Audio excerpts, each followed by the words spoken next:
अस्सलाम वालेकुम, hi this is Awais and in this video हम लोग डिस्कस करने वाले हैं कोलेरा को। सो एज़ वी नो कि cholera is a infection of small intestine basically and it is normally cause by bacterium vibrio cholera. So आज हम लोग इस वीडियो के अंदर इस डिजीज़ को डिटेल में स्टडी करेंगे, इसकी पैथोजेनेसिस, इसकी पैथोफिजियोलॉजी, मतलब each and everything this disease have, इसके सिम्टम्स, साइंस, डायग्नोसिस, इसके जो कल्प्रिट माइक्रो ऑर्गेनिज्म है उसके कैरेक्टरिस्टिक्स। सो इस वीडियो में हम लोग उन तमाम चीज़ों को डिस्कस करेंगे। So let us start the discussion. So basically as we know कि cholera is an infection of small intestines which is normally cause by a bacterium known as vibrio cholera. So this disease या फिर this infection is characterized by severe watery diarrhea, vomiting, muscle cramps, dehydration and electrolyte imbalance। ठीक है, अगर हम लोग बात करें इस पर्टिकुलर डिजीज़ के कल्प्रिट माइक्रो ऑर्गेनिज्म की, सो वो है vibrio cholera as we know. So अगर हम लोग इसके डिफरेंट कैरेक्टर्स के ऊपर बात करें, so basically this vibrio cholera it is a specie of bacterial family known as vibrionaceae. उस बैक्टीरियल फैमिली के अंदर एक होती है जेनरा जिसको आप लोग कहते हैं वाइब्रो, तो उस जेनरा की एक स्पीशी है जिसको आप लोग कहते हैं वाइब्रो कोलेरा। ठीक है, now this disease is cause by this specie of vibrio cholera. अगर उसके कुछ कैरेक्टर्स के ऊपर बात करें, so basically first of all they are gram negative, मतलब they have a double membranes and a thin cell wall. ठीक है, then they are curved rods, they are curved bacilli. ठीक है, एज यू नो अगर किसी bacteria की जो shape है वो स्ट्रेट है, लाइक रॉड्स की तरह है, तो आप उसको बेसिलाई कहते हैं। ठीक है, और अगर वो जो स्ट्रेट रॉड्स हैं वो अगर कर्व्ड हों, ठीक है, तो आप उनको कर्व्ड बेसिलाई या फिर कर्व्ड रॉड्स कहते हैं। सो basically this vibrio cholera is basically curved rods in structure. लेकिन अगर आप इनकी सब कल्चरिंग करेंगे, मीन्स कि अगर आप इन वाइब्रो कोलेरा के कल्चर में से एक इनोकुलम लेंगे, उसको नए कल्चर में डालेंगे, और जब वो कल्चर ग्रो करेगा फिर अगेन उसकी कल्चरिंग करेंगे। सो this is the process of सब कल्चरिंग। सो अगर इस तरह से अगर आप सब कल्चर करेंगे तो इसकी जो कर्वनेस है वो खत्म हो जाएगी और ये जो कर्व्ड रॉड्स हैं ये स्ट्रेट रॉड्स में कन्वर्ट हो जाएंगे। ठीक है, सो दे आर मोटाइल। ठीक है, because they have only one flagella on their one and, जिसकी वजह से इसको मोनोफ्लैजिलेटेड भी कहते हैं। ठीक है, और ये जो फ्लैजिला है ये बेसिकली कीमो अट्रैक्टिंग है, मतलब ये उस बैक्टीरिया को एक खास चीज़ की तरफ, एक खास चीज़ से दूर लेके जा सकता है on the basis of severity और affinity of that particular signal. Plus ये जो फ्लैजिला है ये बैक्टीरिया के एक पोल के ऊपर प्रेजेंट है, बिकॉज एज वी नो कि जो बैक्टीरिया है ये रॉड शेप है, तो अगर रॉड शेप होगा तो इस बैक्टीरिया के दो पोल हो जाएंगे ना। सो ये जो बैक्टीरिया है ये इसके सिर्फ और सिर्फ एक पोल के ऊपर प्रेजेंट होता है, बिकॉज ये ओनली वन इन नंबर है। सो इस एक पोल के ऊपर प्रेजेंट होने की वजह से हम लोग इस फ्लैजिला को पोलर फ्लैजिला भी कहते हैं। Now polar does not means that कि इस फ्लैजिला के ऊपर कोई भी चार्ज स्पेशली लगी हुई है which is chemically reactive in nature. Of course ये एक जो फ्लैजिला है ये एक एंटीजेनिक है, मतलब दे कैन रिएक्ट। ठीक है, they can actually interact with substances, they have polar regions. लेकिन यहाँ पर जो टिपिकल हम लोग इसको पोलर फ्लैजिला कहते हैं, it does not means that कि इसके ऊपर कोई पोलर स्पीशी लगी हुई। इट मीन्स दैट के this flagella is only present on only one pole of vibrio cholera. ठीक है, they are capsulated and also known capsulated, मतलब यहाँ पर कैप्सुलेटेड भी हैं और नॉन कैप्सुलेटेड भी हैं। देन दे आर फर्मेंटर्स, मतलब they can do fermentation but they are lactose non fermenters. ठीक है, then they are facultative anaerobes, यानी ऑक्सीजन की प्रेजेंस एंड एब्सेंस दोनों में सर्वाइव कर सकते हैं। दे हैव पिलाई या फिर आप इसको फेमराई भी कह सकते हैं। असल में पिलाई एक ऑर्गेनिल है, ठीक है, इस पर्टिकुलर बैक्टीरिया का, या फिर आप इसको एक्सेसरी कह सकते हैं, which actually helps this bacteria during the horizontal genetic transfer when they are in starvation condition.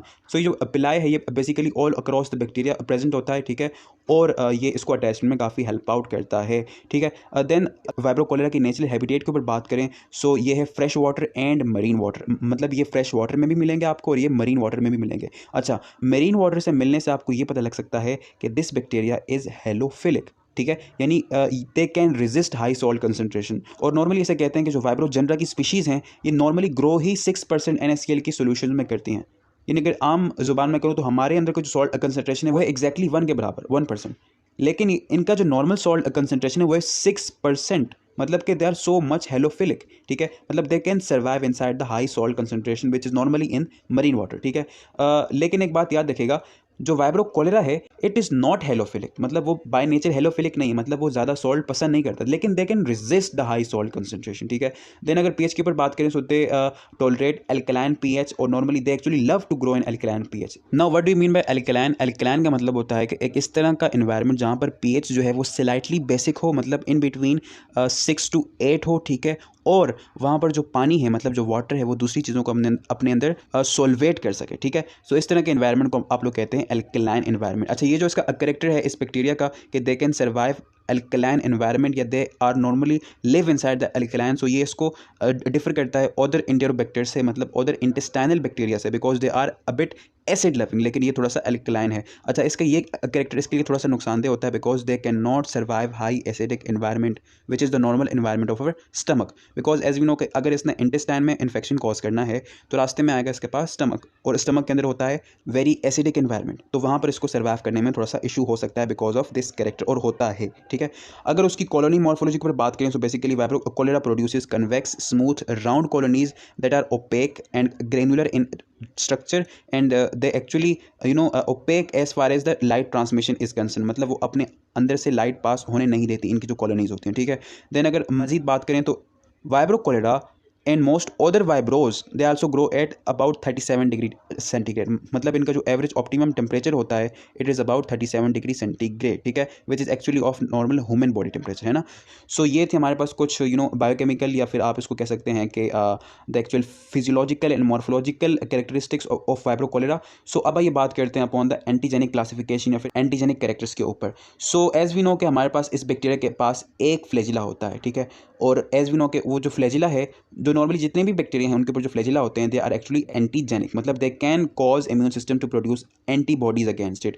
So this bacteria also contains H antigen, मतलब H antigen as we know कि हम लोग इसको फ्लैजिलरी एंटीजन भी कहते हैं। ठीक है, and it can also cause antibody production, लेकिन ये जो एंटीबॉडी प्रोडक्शन होगी इस एंटीजन के खिलाफ, इन एच एंटीजन के खिलाफ, it is not involve in susceptible protections against that particular vibrio cholera. Y? Because H antigen एक इस तरह का एंटीजन होता है जहाँ पर फेज चेंज यानी जेनेटिक म्यूटेशंस बहुत ज़्यादा होती है, मतलब वो प्रोटीन जो कि एच एंटीजन को कोड करते हैं या फिर उनको इनकोड करते हैं, उनके अंदर म्यूटेशन होने की सलाहियत या फिर म्यूटेशन का रेट बहुत ज़्यादा होता है।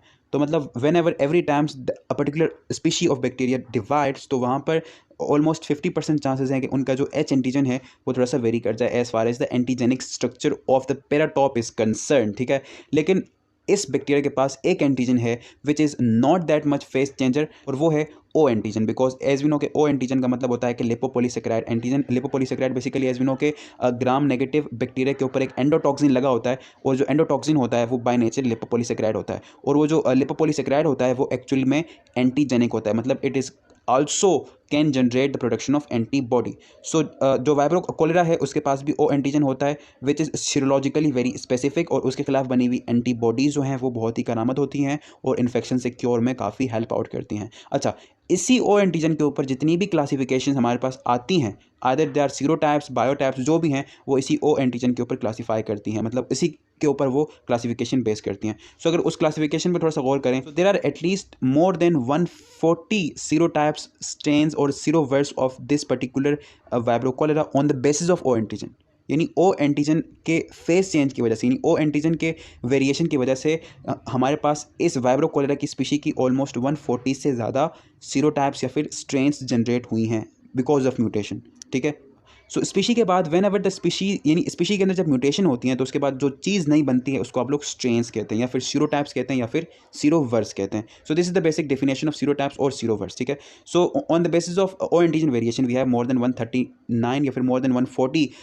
सीरोटाइप्स of that particular vibrio cholera, लेकिन उन 139 या फिर 140 से ज़्यादा सीरोटाइप्स में से सिर्फ और सिर्फ पहली सीरोटाइप और 139वीं सीरोटाइप्स यानी VCO1 यानी vibro cholera O antigens 1 serotype and vibro cholera O antigen 139th सीरोटाइप्स is only responsible for causing cholera in humans, मतलब कि इतनी सारी सीरोटाइप्स में सिर्फ 2 ही ऐसी हैं which is causing cholera infection inside human. कौन कौन सी?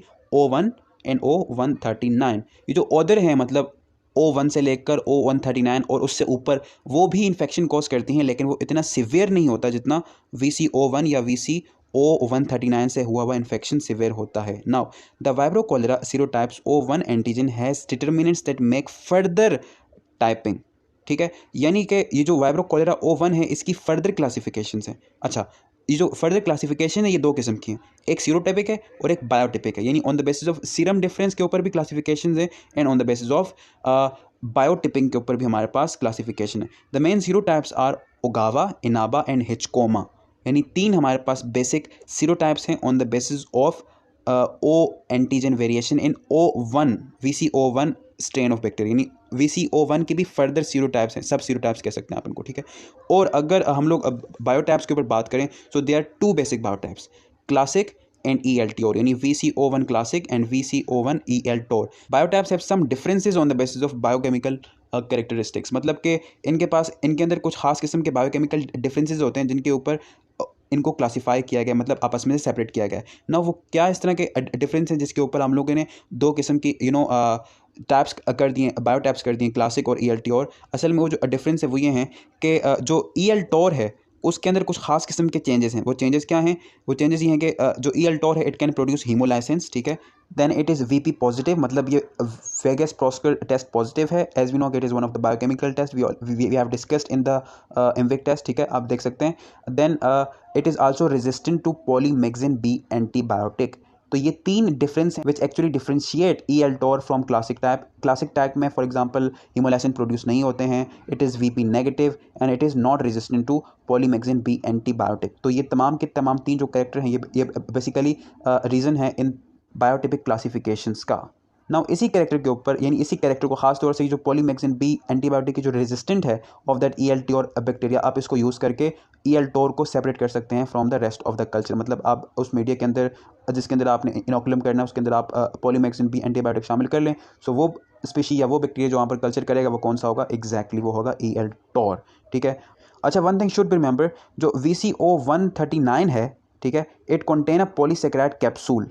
मतलब एज आई सेड दैट कि हमारे पास जो वाइब्रो कोलेरा है इसके अंदर आपके पास कुछ इस तरह के स्ट्रेन्स हैं जिनके ऊपर कैप्सूल है और कुछ इस तरह के हैं जिनके ऊपर कैप्सूल नहीं है। सो VCO139 जो है it is basically capsulated bacteria and VCO1 variant जो है it is not having a capsule, ठीक है। और एक और बात याद रखिएगा, पूरी की पूरी वाइब्रो कोलेरा में VCO1 एक वाहिद स्ट्रेन है जिसके ऊपर कैप्सूल नहीं है। बाकी VCO2 से लेकर VCO140 एंड सो ऑन जितने भी नई स्ट्रेन्स आ रही हैं उन तमाम के अंदर कैप्सूल्स ऑब्जर्वेबल है। अच्छा, ये जो सीरोटिपिक क्लासिफिकेशंस हैं इसका जो बेसिक बुनियादी रूट कॉज है वो ये है कि जो उगावा है, ठीक है, इसकी लिपोपॉलीसेकेराइड के ऊपर 2 नंबर कार्बन के ऊपर एक मिथाइल लगा हुआ है, यानी कि एक मिथाइल की वजह से ये इनाबा, उगावा और हिचकोमा की क्लासिफिकेशंस जनरेट हुई हैं। मतलब ये आपस में से डिफरेंस हुए सिर्फ और सिर्फ एक मिथाइल की वजह से, which is attached on the carbon number 2 of the lipopolysaccharide, ठीक है। So that's it with the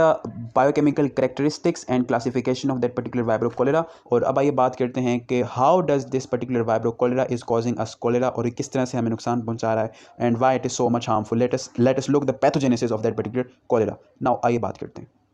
So now let us discuss the pathogenesis of cholera.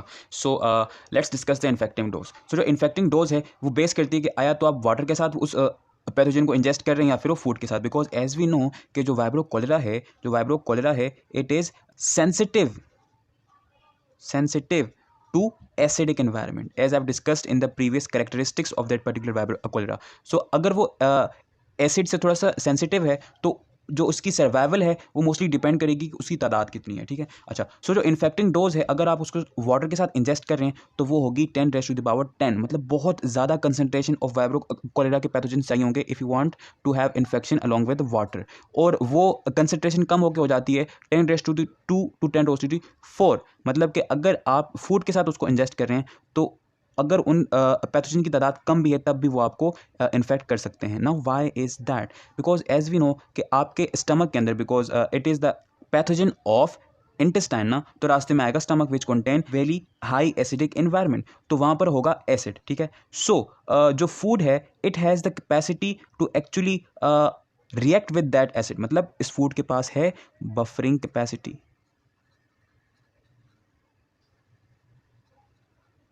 मतलब कि ये जो एसिड है it can react with food, और जब वो फूड के साथ रिएक्ट करेगा सो उसमें चांसेस हैं कि कम पैथोजेंस भी उस स्टमक से पास ऑन हो जाएं। बट जो वाटर है इसका तो अपना pH 7 है, मतलब इट डज नॉट चेंज और रिएक्ट विद एसिड, और जो सारा का सारा एसिड है वो एक्ट करेगा बैक्टीरिया फिर उस पैथोजन के ऊपर। मतलब अगर वो वाटर के साथ इंजेस्ट करेंगे वो पैथोजन जो कि ऑलरेडी सेंसिटिव टू एसिड हैं, तो अगर वो ऑलरेडी कम होंगे तो जितना भी सारा एसिड है वो उन पर एक्ट करेगा और उनको वहाँ पर उनके कम होने पर उनके बचने का चांस कम है। लेकिन अगर वो फूड के साथ जा रहे हैं तो वो कम भी हैं तो खैर है, because food can react with the acid. So this is the infecting dose of cholera. So as we know कि the mostly cholera is caused by the classic biotype of vibrio cholera plus also E. Eltor, but it's not that much severe जितना ये classic 1 है. So अब ये directly jump करते हैं into the pathogenesis के किस तरह से ये cholera होता है via vibrio cholera. ठीक है. So as we know कि ये एक इंटेस्टाइन की डिजीज़ है, so it will invade through oral faecal root, और ये भी एक फूड बॉर्न डिजीज़ है, मतलब आप इसको वाटर के साथ भी ले सकते हैं. मतलब फॉर एग्जांपल आप कोई पानी पी रहे हैं which is contaminated with vibro cholera, when you ingest that water plus when you ingest that food which contain vibro cholera, so in both these cases you can acquire this infection. So it will invade through the oral fecal route, then they will survive the low pH or the acidic medium of stomach, और उनका वहाँ पर survival mainly possible होता है depending on their infective dose. As I have discuss कि जितनी ज़्यादा उनकी तादाद होगी उतनी ही ज़्यादा चांसेस हैं कि वो वहाँ पर सर्वाइव कर सकें, बिकॉज वही बात कि they are sensitive to acidic environment, because उनकी जो नॉर्मल ऑप्टिमम pH रेंज होती है वो होती है 6.5 से 9.5, मतलब देयर एल्कलाइनिक सर्वाइवल्स, और वो एसिडिक में नहीं कर सकते, so they are mostly depend on their infecting dose. Then they reach their small intestine के अंदर जाते हैं और वहाँ पर वो प्रोलिफरेटिंग या फिर ग्रोइंग स्टार्ट करते हैं, या फिर वहाँ पर कोलोनाइजेशन स्टार्ट करते हैं. ठीक है. देन वंस दे ग्रोन, मतलब एक मरतबा वो ग्रो कर जाते हैं, then they will pass the mucus layer via flagella, मतलब कि एज यू नो कि जो आपकी इंटेस्टाइन है उसके ऊपर एक म्यूकस की लेयर होती है, उस लेयर को वो पास करते हैं वाया फ्लैजिला, और जब वो पास करते हैं then they reach the enteric cell, और वहाँ पर वो एडहेयर करते हैं, और वो एडहेयर करते हैं विद द हेल्प ऑफ पिलाइज. ठीक है. उनके पास एज यू नो के बहुत सारे पिलाइज होते हैं all across there cell membrane. ठीक है. देन जब वो अटैच कर जाते हैं then they loss there flagella, because उस फ्लैजिला का कोई काम नहीं है, और they mostly focus on their exotoxin secretion and production, मतलब कि जब वो एडहेयर करके अपना फ्लैजिला लॉस करते हैं and then they start releasing out exotoxin. ठीक है. अच्छा, one thing should be remember, this cholera, मैंने ऊपर बात नहीं की थी, but this cholera is a non invasive infection.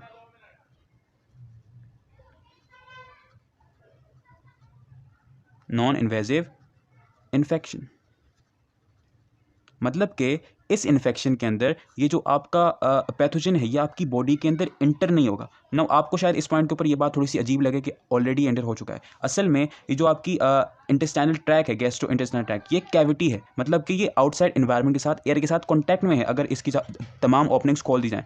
लेकिन ये आपने पूरा प्रोसेस देखा होगा, लेकिन ये जो आपका पैथोजन है इसने किसी भी सेल में इन्वेड नहीं किया है. So such infection in which there is non-invasion inside any kind of cell, so such invasion is known as such non-invasive infection is known as non-invasive infection. मतलब कि इस तरह के इन्फेक्शन जिसमें पैथोजन किसी भी सेल में यानी होस्ट के सेल में एंटर नहीं होता उसको आप लोग क्या कहते हैं, नॉन इन्वेजिव इन्फेक्शन. मतलब कि once they reach the enteric cell and they attach with the intestine wall, ठीक है, एंड दे स्टार्ट ग्रोइंग, और उनकी साइकिल्स वहीं रहती है, मतलब वहीं वो ग्रो करते रहते हैं, दैट्स इट. लेकिन क्वेश्चन अराइजेस, जो इतना सारा काम खराब होता है इंसान का वो क्यों होता है? So mostly it is because of the exotoxin या फिर cholera toxin they release out in the environment और इनसाइड द इंटेस्टाइन और inside the intestinal layer, inside the layers of intestine of humans. मतलब कि the mostly cholera is caused not by the pathogen but because of the exotoxin released out by that particular pathogen. So आइए अब देखते हैं कि जो exotoxin है how it actually affects the and disturbs the human nature, और वो किस तरह से हमें नुकसान पहुंचाता है. So now let us talk about the mode of action of cholera toxin, कि how does cholera toxin infects us या हमें harm पहुंचाता है. So cholera toxin also known as choleragen, ठीक है. अच्छा, so basically this toxin is a molecule which is comprised of two subunits, A subunit and B subunit. Actual में ये शिगेलर toxin की तरह ही होता है ऑलमोस्ट, लेकिन इसमें थोड़ा सा कैरेक्टर डिफरेंस ये होता है कि इसकी जो एक्टिव रीजन्स होते हैं वो थोड़े से डिफरेंट होते हैं. इसमें इसके अंदर भी 2 A सब यूनिट होते हैं एंड 5 जो है आपके B सब यूनिट होते हैं. अच्छा, so how does it effects, और इसके क्या पाथवे होता है? फर्स्ट ऑफ ऑल जो जब ये रिलीज होता है from the pathogenic cell, so इसका जो बी सब यूनिट है it attach with GM1 receptors. GM means gangliosides receptor, ठीक है, ये एक नेचर है मॉलिक्यूल की, ठीक है. When they attach with the receptor, so A1 सब यूनिट इज टेकन इनसाइड, यानी A सब यूनिट जो है it is taken inside not B, यानी जब ये B सब unit of that particular toxin molecule is attach on a cell membrane, for example इस तरह से ये B है और ये ऊपर A है, ठीक है. सो जो उसका A है it is engulf by the cell या फिर टेकन इनसाइड द सेल, लेकिन B जो है वो बाहर ही रह जाता है because of the high molecular weight, it is almost up to 84 kilo Dalton's, ठीक है. नाउ A विल एक्टिवेट, यानी जब वो A अंदर जाता है उस सेल के, then it will activates a protein जिसको हम लोग कहते हैं G प्रोटीन. और जब वो G प्रोटीन को किस तरह से एक्टिवेट करता है? बाय अटैचिंग ADP यानी एडिनोसिन डाइफॉस्फेट राइबोज, ठीक है. और इस प्रोसेस को यानी the attachment of attaching ADP यानी adenosine diphosphate ribose with G protein. This process is known as ADP ribolization, ठीक है. And when the G protein is ribolized, so ये active हो जाता है. So this activated G protein move towards the membrane and activates a membrane protein, यानी एक protein है which is attached with the membrane, जिसको आप लोग कहते हैं एडिनाइलेट साइक्लेज. जब वो उसको एक्टिवेट करता है तो इन टर्न से जो एडिनाइलेट साइक्लेज है ये कन्वर्ट करता है एटीपी यानी एडिनोसिन ट्राइफॉस्फेट को साइक्लिक एएमपी यानी साइक्लिक एडिनोसिन मोनोफॉस्फेट के अंदर. अच्छा, ये जो साइक्लिक एडिनोसिन मोनोफॉस्फेट है it acts as a secondary messenger, ठीक है. देन ये जो CAMP यानी साइक्लिक AMP है it in turns activates another protein जिसको आप लोग कहते हैं PKA यानी protein kinesis A.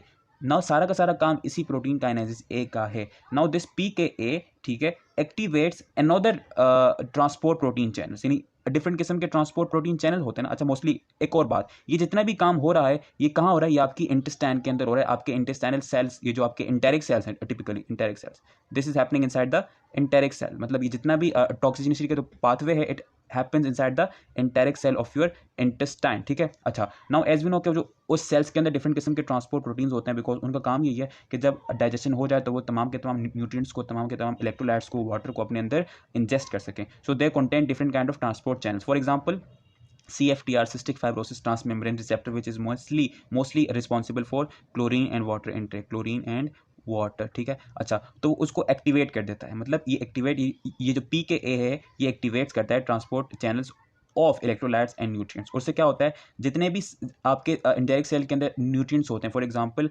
Glucose, for example other amino acids और इलेक्ट्रोलाइट्स होते हैं, for example chlorine, sodium, potassium, bicarbonate, calcium, ये सारे के सारे because of the activation of transport proteins they go outside the cell. मतलब इंटेरिक सेल से ये inside the lumen of intestine चले जाते हैं, मतलब कि दे आर लॉस्ट. और वो जो lost excessive nutrients and electrolytes हैं वो in the form of diarrhoea आपकी बॉडी से बाहर आते हैं. और एक और बात, ये जो रिलीजिंग आउट ऑफ न्यूट्रिएंट्स है ये बहुत ज़्यादा एक्सेसिव होती है. एक बात याद रखिएगा, बिकॉज ये जो excessive loss of nutrients and electrolytes it is the only characteristics of this cholera which results in different kinds of symptoms and signs inside your body. मतलब जितनी भी आपकी बॉडी के अंदर कोलेरा की वजह से डिस्टर्बेंस क्रिएट होती है it is because of this excessive loss of this nutrients because of this cholera toxin. So as you can see on the screen के ये कुछ इस तरह का पाथवे होता है, मतलब ये स्केची डायग्राम है, आप इसकी मदद से देख सकते हैं कि किस तरह से वो टॉक्सिन आया, उसका B सब यूनिट मेम्ब्रेन के ऊपर अटैच हुआ, A अंदर गया, A फिर आया अटैच हुआ विद द G प्रोटीन, उसने उसको एक्टिवेट किया by the process of ADP राइबोलाइजेशन, ठीक है. देन वो जो G प्रोटीन था उसने एक्टिवेट किया एडिनाइलेट साइक्लेज को, उस एडिनाइलेट साइक्लेज ने ATP को CMP में कन्वर्ट किया, CMP ने फिर एक्टिवेट किया PKA को, PKA ने एक्टिवेट किया ट्रांसपोर्ट प्रोटीन को, और सारे के सारे जो इंपॉर्टेंट इलेक्ट्रोलाइट एंड न्यूट्रिएंट्स थे वो सेल के बाहर चले गए और वो in the form of excessive diarrhoea की सूरत में आपकी बॉडी से भी बाहर आ गए. सो this is the pathway of that particular disease. और अब आइए देखते हैं कि जब ये लॉस हुआ तो उसके नतीजे में जो आपकी बॉडी में सिम्टम्स अपेयर हुए वो कौन कौन से हैं. सो अगर सिम्टम्स के ऊपर बात करूं तो सिम्टम्स से पहले हम लोग ये चीज़ देखते हैं कि अगर आपको वाइब्रो कोलेरा की क्लासिक टाइप इन्फेक्ट करे तो 60% चांस है कि वो जो इन्फेक्शन है वो एसिम्टोमेटिक हो, मतलब उसका कोई सिम्टम्स ही जाहिर ना हो, मतलब कि 60% चांसेस है कि आपकी बॉडी उस इन्फेक्शन को कंट्रोल कर सके. और अगर वही इन्फेक्शन EL-TOR वाली biotype of vibrio cholera cause करे तो 75% चांस है कि वो इन्फेक्शन एसिम्टोमेटिक हो. मीन्स के classic type as I said कि इट इज़ मोर सिवियर या फिर dangerous than EL-TOR type, because उसकी है 60% और इसकी 75%, मतलब आपकी बॉडी EL-TOR को अच्छी तरह से कंट्रोल कर सकती है. So now let us jump towards the symptoms. So अगर सिम्टम्स के ऊपर बात करें तो first of all excessive diarrhoea, और वो जो डायरिया होगा it resembles the rice water, मतलब उसका जो उसकी जो मॉर्फोलॉजी होगी, उसका जो कलर होगा वो इसी तरह से होगा जिस तरह से आप चावल उबालते हैं पानी के अंदर और जब वो पानी का कलर किस तरह से वाइट सा हो जाता है, सो उसके जो आपके डायरिया का जो कलर होगा वो उसी तरह का हो जाएगा. और वो जो डायरिया होगा इट कंटेन्स म्यूकस फ्लैक आल्सो, ठीक है. अच्छा, देन यू मे हैव